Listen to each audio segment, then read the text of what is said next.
Badass Body Workers. Today we have Elle Browning on the show, and she's a little bit of everything. So I'm going to let her tell you why you should be following her content, what is up in her world, and what she's all about. Elle, welcome to the show. It's so nice having you here. Thank you. Thank you so much for having me. I'm really excited to be here. I have been a member of Badass Body Workers for, I don't know, like 5+ years, something like that at this point. I started my career as a licensed massage therapist. I did that for 10 years and built a multi-location practice before transitioning to doing coaching full-time. I did that online for about 5 years, and now I'm in school to become a marriage and family therapist. Part of what led me to becoming a marriage and family therapist was really learning about family constellations, which is what we're going to talk about today. And family constellations is this modality that addresses intergenerational trauma and how it's passed down through families and what we can do to sort of break free from some of these patterns and these cycles that keep holding us back from living the life that we want to live.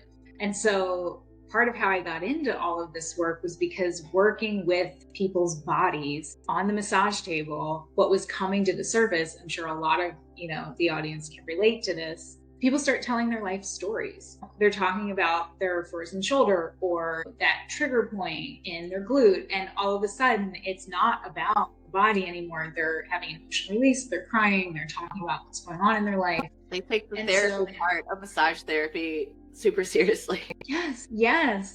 And I know in your work with people, I'm sure this has come up.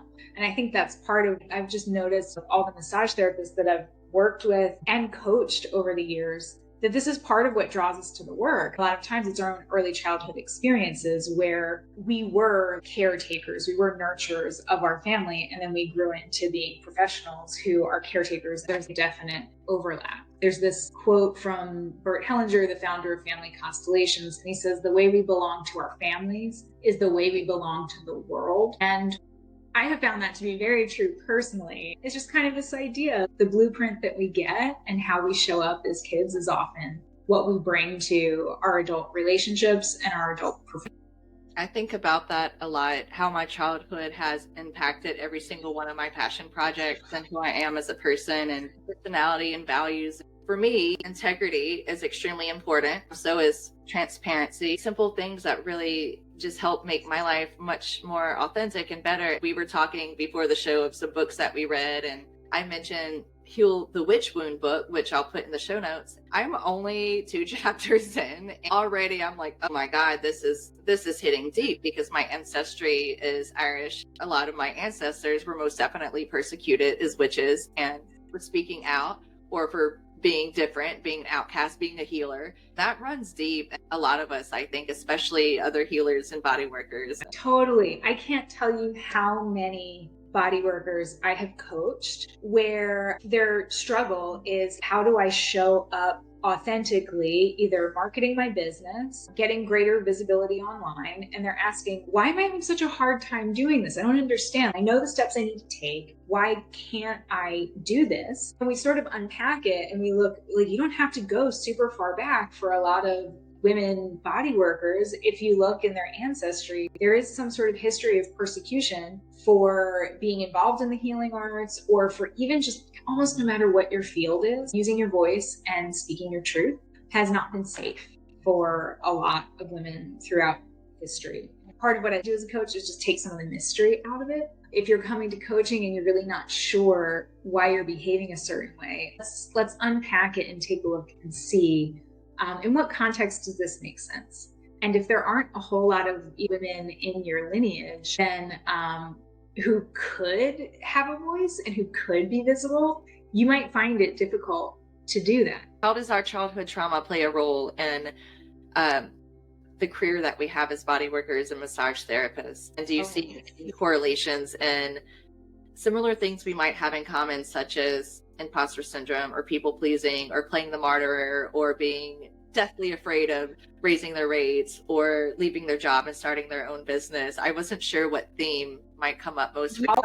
And it's great. And I want to be so careful not to overgeneralize, right? So for anyone listening, if this doesn't apply to you, don't worry about it. I'm not saying this applies to every single person, but I can maybe speak for myself a little bit too. So for me, and I know a lot of other massage therapists have told me they can relate to this, some of us grew up in a family where for some reason our parents had a certain vulnerability. Maybe they were absent in some way. Maybe we didn't have the exact kind of care we needed. For me, it was my mom was just chronically ill growing up, and my father died when I was 16. So when there's a sort of bare quality to the home that you grew up in or the circumstances where you grew up, oftentimes some of the kids in the family will take it upon themselves to be the nurturer and the caretaker of the group. So where mom and dad couldn't step up and provide care, I will step up and provide care. Some of this comes from a basic psychological pull, which is that all children want their parents to be safe and cared for, because if my parents are safe, then I am safe. Because as a kid, I don't have the power. I'm not an adult in the world. I need my parents to be okay so that I can be okay. Often what happens is if parents have certain vulnerabilities, it could be addiction, could be not having the kind of employment that they need, could be illness, could be any number of reasons. Children will often step up to become a caretaker. And what I have seen often is that those of us who choose helping and caring professions, this is often something we've been doing, this helping and caring work, for quite some time. It's often something we learned as very young children. And so it kind of comes naturally. I don't want to pathologize all of this. Obviously, that's a lot for kids to take on, right?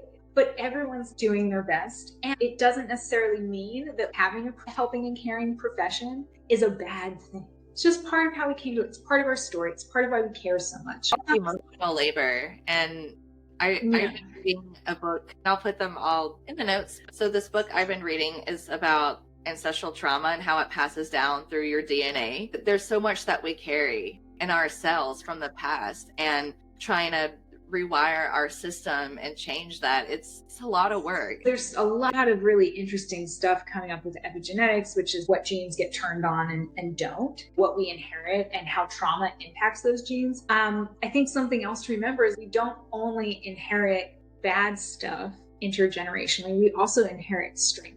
We also inherit fortitude. Somehow, and this is a big principle in family constellations, life survived long enough to come through the generations so that our life is possible. If we go back 20 generations, I think we have something like over 1 million ancestors, direct ancestors. They came before us to make our life possible. There's some stuff that's coming through that's potentially traumatic. There are also some good things. The good news is that by taking a look at some of this stuff and through modalities like family constellations and through body work, a lot of the work that people listening here are doing can help heal that and can help change so that the cycles get a chance to break and there can be something new moving forward into the future. Yes. That's a good reminder to me to try and focus on some of the positive qualities too, because I've been hyper fixated on trying to heal and let go of a lot of stuff. I'm super into genealogy right now and trying to figure out all of that. So that's a really good reminder to keep the good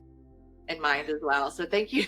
Totally. And I think as body workers, we can sometimes fall into a trap of always trying to help and fix and improve rather than just remembering being very process oriented of like, I'm just going to tune in and feel and allow things to be. I think when we have clients coming to us day in and day out saying, I'm in pain, I need to not be in pain, I need something to change. Sometimes it's obviously we want to help them feel better. And sometimes I think the wisdom isn't just witnessing pain, it actually transforms it. So we don't actually have to effort to change. This goes for physical, emotional, everything. Just simply being present to another person in pain or to ourselves in pain, allowing that to be witnessed transforms things. Because trauma happens, trauma that we can't let go of, the pain we can't let go of, it happens in isolation. It happens when it's not acknowledged and when it's not witnessed. To anyone listening, and this is why, Becca, I think your work is so brilliant with this community, the work you do matters. It really, really matters. And I know everybody knows that, but I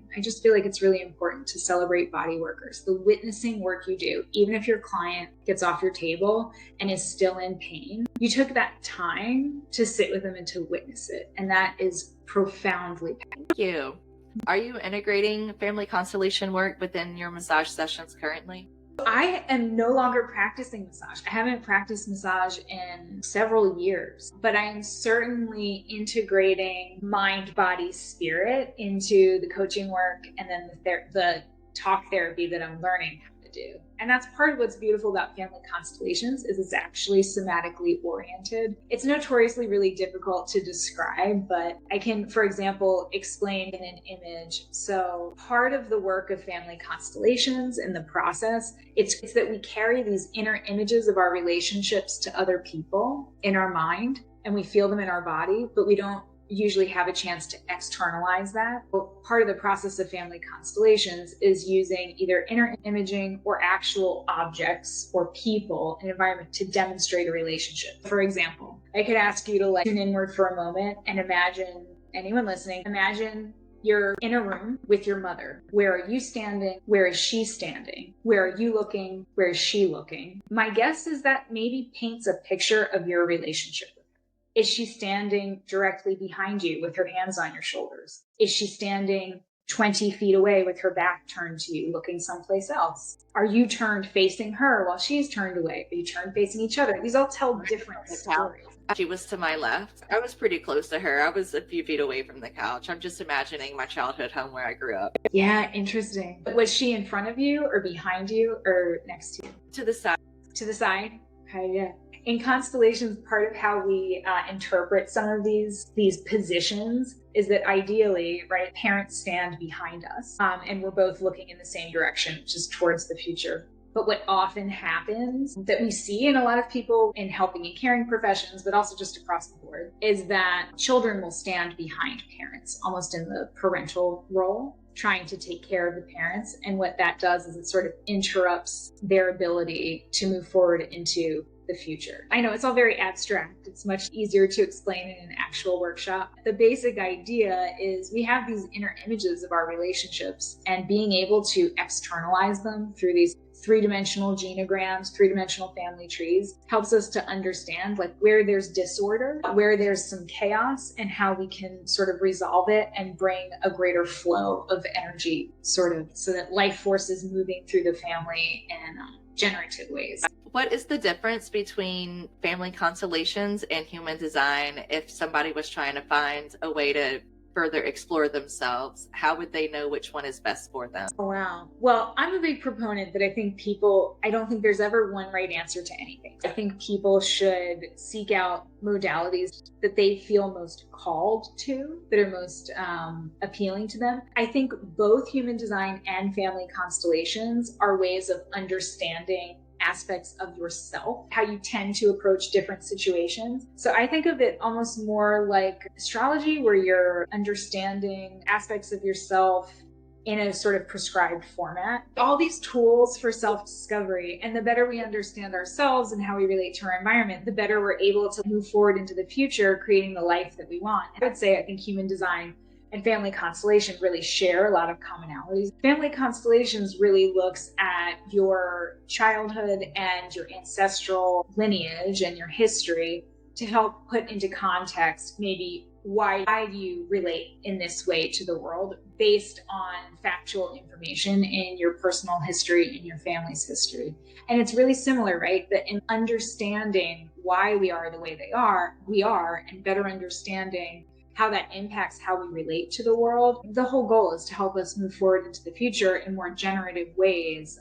Family constellations is really drawing on your personal history as it relates to factual events that happened in your life or the life of your family. Whereas it sounds like human design is really more drawing on sort of general wisdom from around the world and different wisdom traditions to help people understand themselves better. I teach a class called Intro to Family Constellations and what coaches need to know about family constellations, both in my own business, but also for the International Coaching Federation, different chapters around the US. I've been doing this presentation for the last couple of years. So I'll share a little bit about just some of the background of family constellations and the general philosophy. I've shared a little bit about the process. But family constellations came around, it was pioneered by a German psychotherapist named Bert Hellinger. And he was born in World War II Germany. And I'm trying to avoid certain phrases that we don't use on social media these days. He was very much influenced by this idea that people do whatever needs to be done in order to belong to a group just to survive.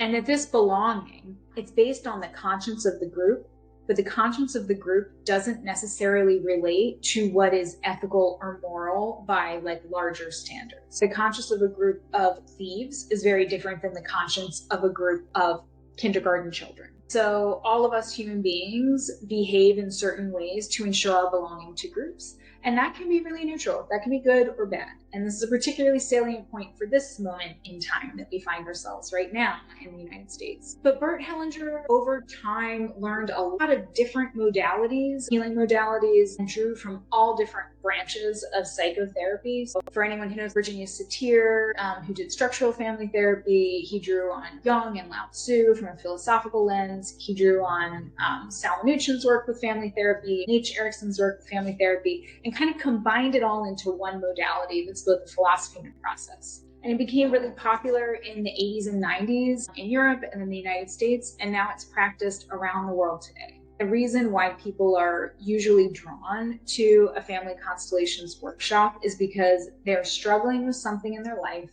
that they keep encountering again and again. And no amount of self-discovery work, of seeking out healing modalities to get to the bottom of it seems to be helping. So this could be issues in our relationships, in our careers, in our personal lives, relationships with family. It could be any number. Sometimes people have issues with their kids, but these cycles keep repeating and people are mistreating themselves like this. I don't know why this keeps happening. It happens in threes for me. The same lesson has to happen 3 times in order for my little bird brain to comprehend that this is a pattern that needs to be broken ASAP. You're so human. That's the same for all of us. These things keep repeating. I think it's a way for sort of a part of ourselves to hold up a mirror and say to us, like, I want you to take a look at this, because when things keep repeating and are chronic in nature, that's kind of a key that there's something deeper there, that it has roots to someplace else. And if similar to myofascial release,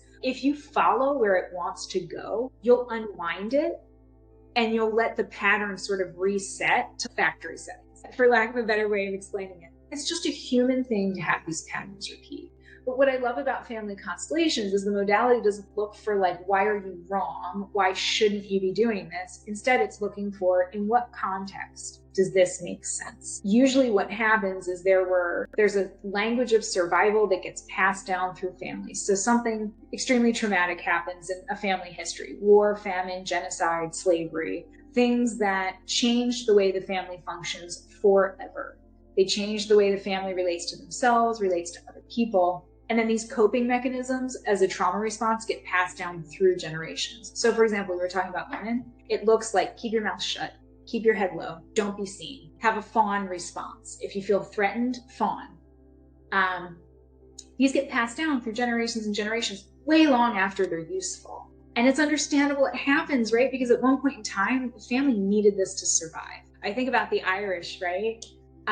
We can even look to the hedge schools where they weren't even allowed to go to school when the British were occupying. I can tell you in my family, because I have Irish heritage too, in my family, you listen to your teacher and it's life or death. You do not disagree with your teacher. You understand what they say. You say, yes, ma'am, no, sir. You listen to what they say. You don't disagree. And this, you can trace it back to the Irish hedge schools because kids were in danger. Irish children were not allowed to learn. So they had to go to school in the hedges, literally in bushes, in fields, and they had to hide.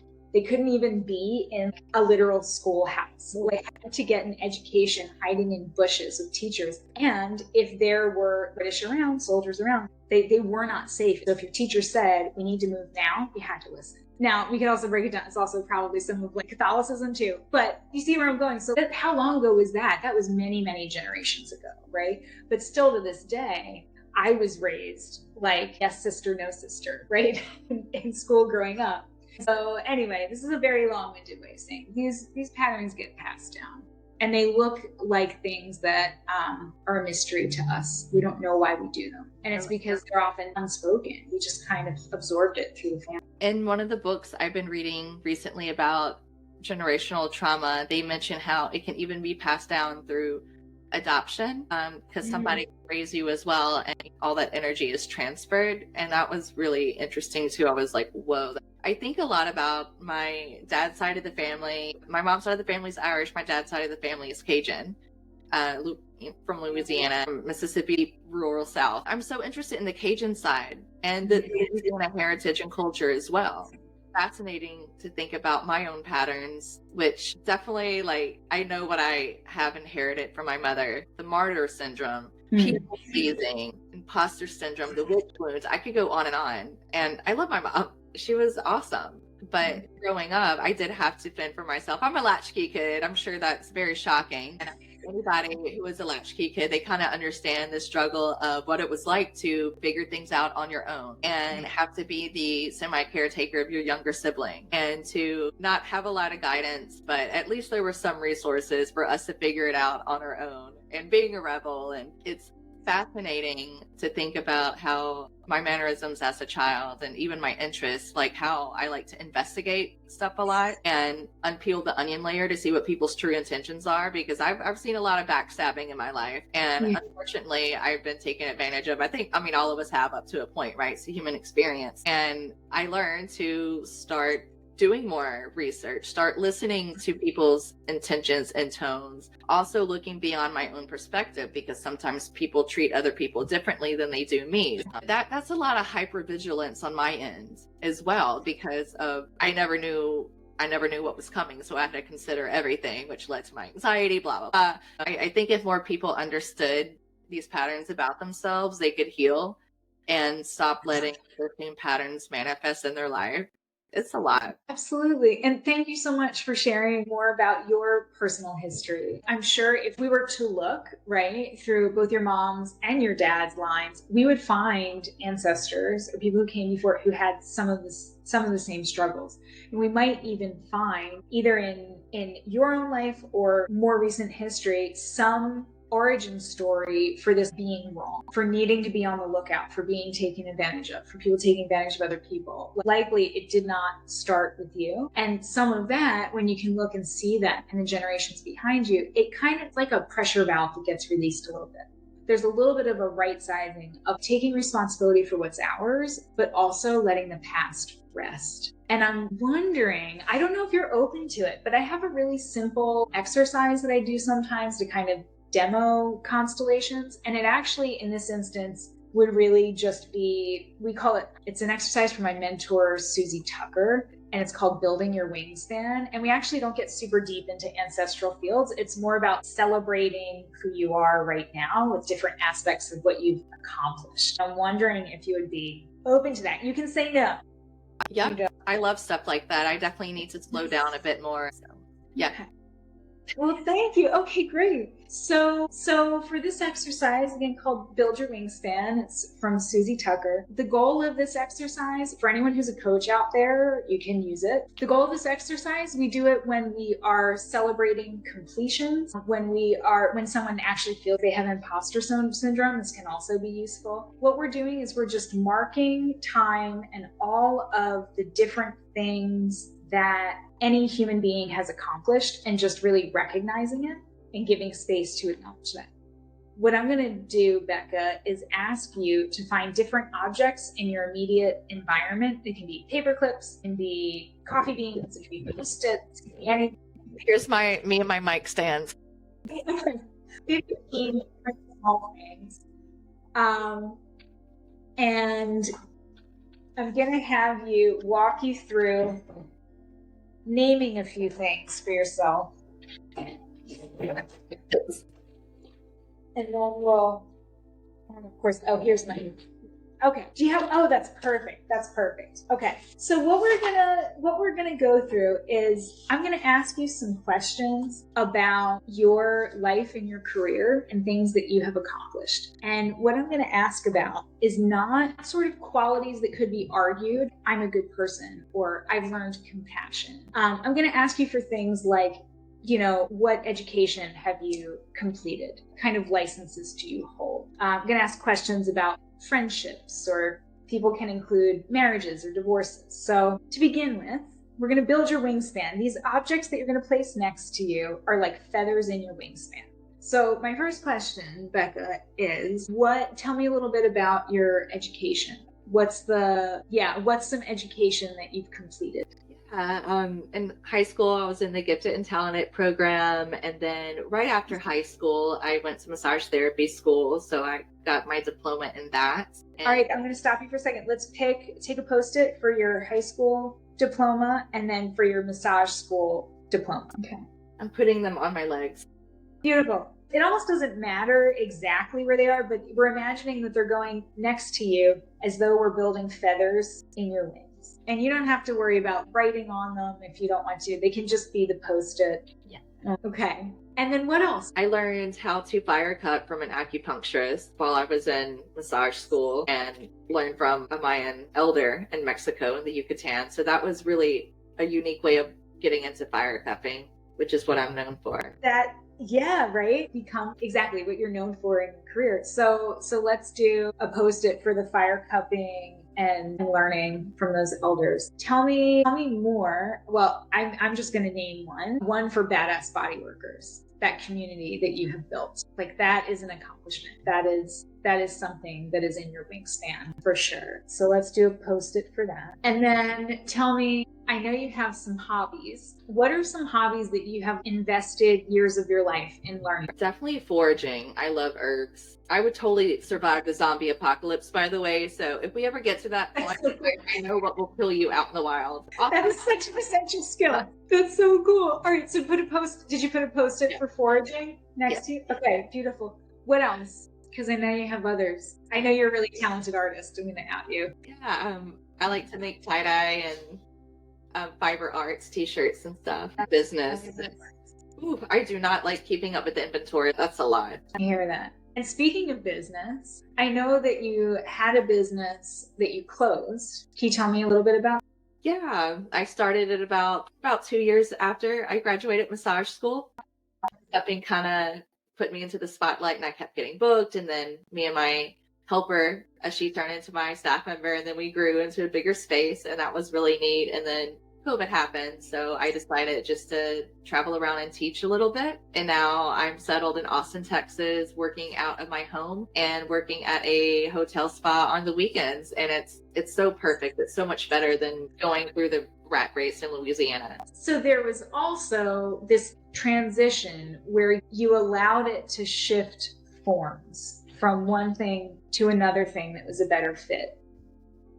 Yep. That takes a lot of courage to do. And I rebranded too from Vita Pure Spa to Nomadic Bodyworks, which works a lot better in the search engine algorithms too. Yeah. So can you pick a Post-it for each of those, one for Vita Pure Spa and one for your current business? Because they feel like technically kind of two separate things. Like one came out of the other, but I want to honor essentially those two investments of yourself that you made in those years of your life. I will write one for education and creating online classes, because that held me back for it took me 3 years to do that. Wow, 3 years. That's incredible. That is a huge investment of time and energy. You're not allowed to do this. You're not allowed to take it away. This is an accomplishment. Don't take it away. So some other things that people sometimes include in this kind of thing is if you've done 7 years of therapy, or if you have an art or yoga practice that you've been doing for the last 2 years, 3 mornings a week, or if you have friendships that you've had for 15 years. Yes, I still talk to my best friend from middle school, actually. We talk on a regular basis. I have another bestie back in Louisiana who she will drive all the way to Austin, Texas, which is 8 hours, and vice versa. Yes. I'll pursue her as well. So we have a really deep connection, and I do take pride in my friendships. I tend to keep my real life friends that I am lucky enough to live close by. I tend to keep that circle pretty small and intimate and trustworthy. And then my online friends, those are really meaningful, rich conversations I have with people all the time. Of course, from Badass Body Workers. Yeah. Shout out Badass Body Workers. So pick out 3 Post-its then. One for both of your best friends, and then one to represent your online friends that you have connections with through Badass Body Workers. What else belongs that we haven't included? My dogs. What's your dog's name? I used to know it and I forgot. Gumbo. Best name. I knew. I was like, I love your dog's name, and I just don't. Gumbo. How long have you had Gumbo? About 7 years, 6, 7 years. Right before. What's meaningful to you about your relationship with Gumbo these last 6, 7 years? He's definitely my mirror, so I can see through him whenever something is off with me. That's what you get whenever you adopt a dog after drinking too many mimosas. But that happened. He should be mean. But he allows me to get out and travel a lot too because he's very active. His breed is an outdoor dog through and through, and he loves being out in nature. So it encourages me not to be a hermit and to get out. Oh, that's awesome. Yay, Gumbo. All right. Do you have any past romantic relationships that you learned something? That's the off-camera conversation, but yeah. Okay. So you don't need to go into it. Just take a post-it for that. And it's not the person or people, it's what you learned from the relationship. That's what that stands for. Okay. Is there anything else that you can think of that's something in your life that you've invested in, like time or money or aspects of yourself, your energy, that have come to a completion? Is there anything else that you can think of in your personal or professional life? And you also don't even need to say it out loud to me. If you can think of something that is meaningful to you, you can just take a post-it and put it. My business back in Louisiana, I completed it and it was really, really great. And I didn't realize it, but even after I moved to Austin, which is 2 years after I closed my business, or like a year and a half or something, 2 years after I closed my business, I didn't realize I was still grieving it. I didn't know you could grieve business. And I was just grieving the client that I had. It needed to happen and I wanted it to happen. So I didn't think I was grieving it, right? Because I chose to just not stay in a place that was, I think about this a lot too, the environment that people are in. So Louisiana, it's swampy. It is so swampy. Through the waters, there's alligators and snapping turtles everywhere. Like the plants want to kill you. The people, they're nice. Cajun Nation can be really hospitable and great, but it's still, you're still an outsider if you're not part of that culture. You know what I mean? And I thought about that a lot. I don't want to live in a place that feels swampy and stagnant. I need growth. Yes. I need waters. I need to be able to see through that. Yes. So Louisiana is a huge completion for sure. So I'll just write that on its own tab. I love that. Louisiana. It's beautiful. Beautiful. And I'm going to suggest another thing that you have already mentioned prior to this exercise. Can you pick a post-it for yourself as a latchkey kid, that part of yourself who was scrappy and self-sufficient? Oh, I still am. That's what I'm saying. She's still there. That's why I'm bringing her up. She's still there. And I'm going to write one for being a fucking trailblazer too. I'm so sick of the same shit over and over and over again. Do something different. Let's do something different to make a difference. This part of you that is able to create change, able to do something new. Okay. All right. Anything else that belongs that we haven't mentioned yet? I renovated my school bus. That's right. That's right. That's awesome. So now I'm going to ask you to just take a few moments and we're going to imagine that all of these post-its, right, are standing sort of laid out next to you on either side, like your wingspan. And I'm going to ask you to take a moment and sort of step into, in your mind's eye, step into the center of that wingspan. Just take a moment and see what it feels like. And I want you to feel for a moment that I am bearing witness to you and all of these feathers. The latchkey kid, the high school graduation, the massage license, Babs, foraging, fire cupping, all of your various businesses, all the different friendships you've invested in, leaving Louisiana, creating new things, all of the projects that you've completed. And just feel me witnessing it, and anyone else who's watching this right now, seeing you with your full wingspan, including the things we don't talk about. I'll share a gentle invitation that whatever goals you're working towards in your life right now, business, personal, any of it, when you show up to work towards them, bring your full wingspan. Let the future see you with all of that. That was such a lovely visualization. I'm definitely going to be using that a lot. And I have a picture of me that I'm going to put on screen while we do that meditation together. And I'm standing in front of a mural of a giant wingspan. I love that. Especially because it's monarch season right now. They're all migrating. Oh my goodness. Yes. That's awesome. I think one of the really beautiful things about constellation work is that it continues to unfold even after it's done. So in the next day or two, new feathers that belong in your wingspan might occur to you. Whenever I walk my pup around my neighborhood, there's a flock of geese and birds around here. I find feathers all the time. And this past time I saw a peacock feather. And I thought to myself, is there a fucking peacock in this neighborhood? Feathers have been showing up a lot, even in my oracle card readings. A lot of feathers and ancestors. Ancestors always show up in my readings. So I've been forced through spirit to learn more about my ancestors. Yeah, it's pretty cool that, not to get too philosophical, but there's a way in which I think when we learn more about our ancestry, we kind of keep it alive, or we acknowledge the ways in which it's still alive. And time is not totally linear. Everything gets to exist simultaneously, at least even only in our minds. And thanks so much for having me on today. Thanks for taking the time to chat. It's always really lovely to connect with you and your community. Thank you, Elle. I really appreciate it. And I do have the QR codes on the screen if you want it to connect further. And then I'll put the clickable links in the show notes as well. And until then, just chat with us online. Thank you so much, Elle. I appreciate it. Becca.